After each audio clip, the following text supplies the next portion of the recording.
ऋतु, वर्षा, अमन और सौरव अच्छे फ्रेंड होते हैं। चारों साथ ही ऑफिस में काम करते हैं और छुट्टी मिलने पर साथ में एंजॉय करते हैं। सभी को सिगरेट पीना, नशा करना और ड्रग्स लेने के आदी होते हैं। चारों अपनी लाइफ एंजॉय करने में यकीन रखते हैं।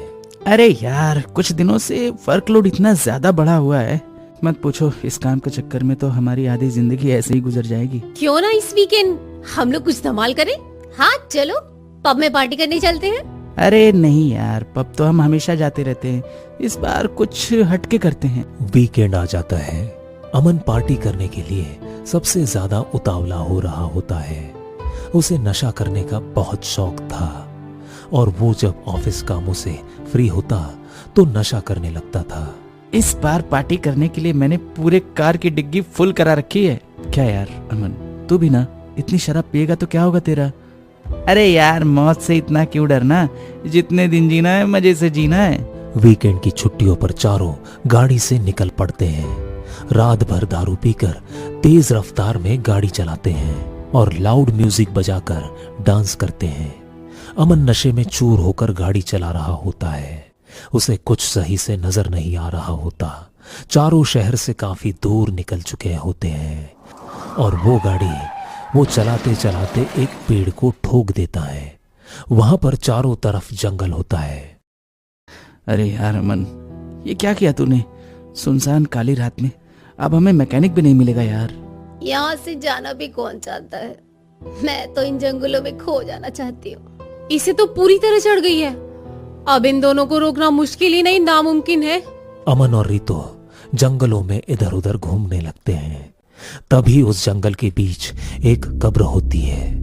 वो कब्र देखने में बहुत पुरानी लग रही थी और उस पर उर्दू में कुछ लिखा हुआ था। कब्र पर छोटी छोटी घास उग गई थी। अरे ये क्या चीज है? ओ भाई, तू कितने सालों से अंदर पड़ा है? तुमने अपनी लाइफ एंजॉय करना मिस कर दिया। ना ना ना ना, मैं ऐसा नहीं होने दूंगा। तू मरने के बाद भी दारू पिएगा? इतना बोलकर अमन उस कब्र पर एक पूरी की पूरी दारू की बोतल गिरा देता है और उस कब्र के ऊपर चढ़कर नाचने लगता है। हमें ऐसा नहीं करना चाहिए। प्लीज अमन को रोको। हमें नहीं पता ये कब्र किसकी है और ये इस जंगल में क्या कर रही है। अमन को रोकना अब पॉसिबल नहीं है। तभी उस कब्र के अंदर से कुछ आवाजें सुनाई देती है। अरे दारू पीते ही इस मुर्दे में भी जान आ गई। तभी उस कब्र के अंदर से कुछ आवाजें आने लगती है। उस कब्र के अंदर से ऐसी आवाज आ रही थी मानो कोई अंदर से धक्का दे रहा हो। तभी अचानक वर्षा को लगता है कि अमन के साथ उस कब्र के ऊपर कोई और भी खड़ा है और वो उन चारों को देख रहा है। ए, वहाँ कोई है। अभी अभी मैंने वहाँ किसी को देखा है। ए, जो भी है सामने आओ। हमारी वर्षा मैडम तुम्हें अपना दिल दे चुकी हैं। तभी अचानक वही पास के पीपल के पेड़ की लटें नीचे आकर अमन को खुद में लपेटते हुए ऊपर की ओर ले जाने लगती है। सभी डर जाते हैं। किसी को समझ में नहीं आ रहा है कि ये क्या हो रहा है। देखो, मैं हवा में उड़ रहा हूँ, इसलिए मैं तुम लोगों को कहता हूँ ना, दारू पिया करो। तो तुम लोग भी बिल्कुल बेकार हो। धीरे धीरे पीपल की लटें अमन को खुद में जकड़ने लगती है और उसे ऊपर ले जाकर ऊपर से नीचे छोड़ देती है। अमन उस कब्र के ऊपर गिरता है और उसके शरीर का एक एक अंग अलग हो जाता है और तुरंत ही उसकी मौत हो जाती है। ऋतु, वर्षा और सौरभ ये देखकर डर जाते हैं। अमन, क्या हो गया तुम्हें? आंखें खोलो। भागो यहाँ से। हमने यहाँ पर आकर बहुत बड़ी गलती कर दी है। हमने इस कब्र में सोई आत्मा को जगा दिया। अब ये आत्मा हमें नहीं छोड़ेगी।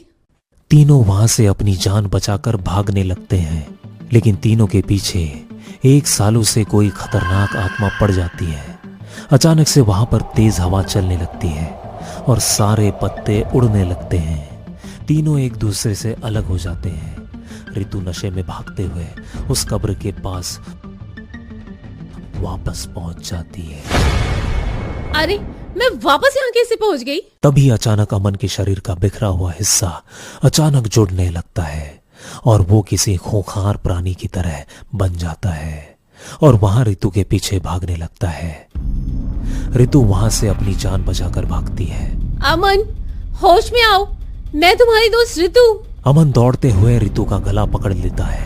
अमन रितु का गला पकड़ते हुए उसे पेड़ के ऊपर टांग देता है और रितु की गर्दन एक नुकीली डाल में फंसा देता है। रितु का शरीर उस पेड़ से लटक जाता है और वहीं पर रितु की मौत हो जाती है। रितु के शरीर से खून बहते हुए नीचे की ओर गिरने लगता है।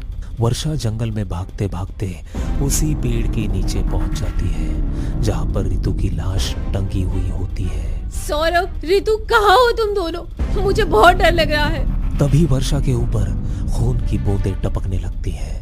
वर्षा खून की बूंदें देखकर ऊपर देखती है और वो रितु की लटकती लाश देखकर घबरा जाती है और चिल्लाने लगती है। रितु, तू भी अमन की तरह हम लोगों को छोड़कर चली गई। तभी अचानक रितु का पेड़ से लटका शरीर हिलने लगता है और उसकी लटकी गर्दन सीधी हो जाती है और वो अपने हाथ से पेड़ को पकड़ते हुए वहां से निकल जाती है। वर्षा ये देखकर बुरी तरह घबरा जाती है और वो वहां से भागने लगती है। भागते हुए वो सौरभ से टकरा जाती है। अच्छा हुआ सौरभ, तुम मिल गए। रितु, उस आत्मा ने रितु को भी नहीं छोड़ा। हम सब मारे जाएंगे। हमें यहाँ आना ही नहीं चाहिए था। चलो भागो यहाँ से, मैंने यहाँ से निकलने का रास्ता देख लिया है, चलो मेरे साथ। मैं मरना नहीं चाहती, मुझे यहाँ से बाहर निकलना है। सौरभ वर्षा का हाथ पकड़कर भागने लगता है। उस अंधेरे जंगल में कुछ भी नजर नहीं आ रहा था। दोनों बस भागते जा रहे थे। तभी वर्षा देखती है कि वो दोनों उसी कब्र के सामने आकर खड़े हो जाते हैं। सौरभ, तुम इस जंगल से निकलने वाले थे ना? लेकिन ये कब्र तो... तब वर्षा सौरभ की ओर देखती है। सौरभ के चेहरे पर उसकी आंखें नहीं थी। ये देखकर वर्षा बुरी तरह घबरा जाती है। तभी सामने से सौरभ और रितु आते हैं। वर्षा, तुम तो वहां पेड़ पर लटकी हुई थी ना? सौरभ, रितु मर चुकी है।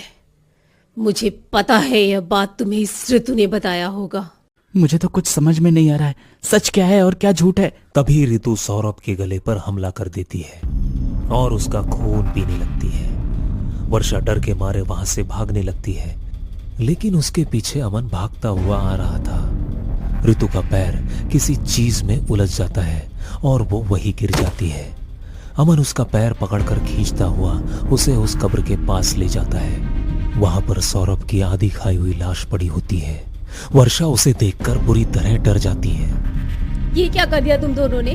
हम तीनों दोस्त थे ना, और आज तीनों एक दूसरे की जान के पीछे पड़े हैं। तभी सौरभ उठकर खड़ा हो जाता है और वहीं वर्षा के बाल पकड़कर उसे उस कब्र के अंदर डाल देता है। वहां पर तेज हवाएं चलने लगती हैं।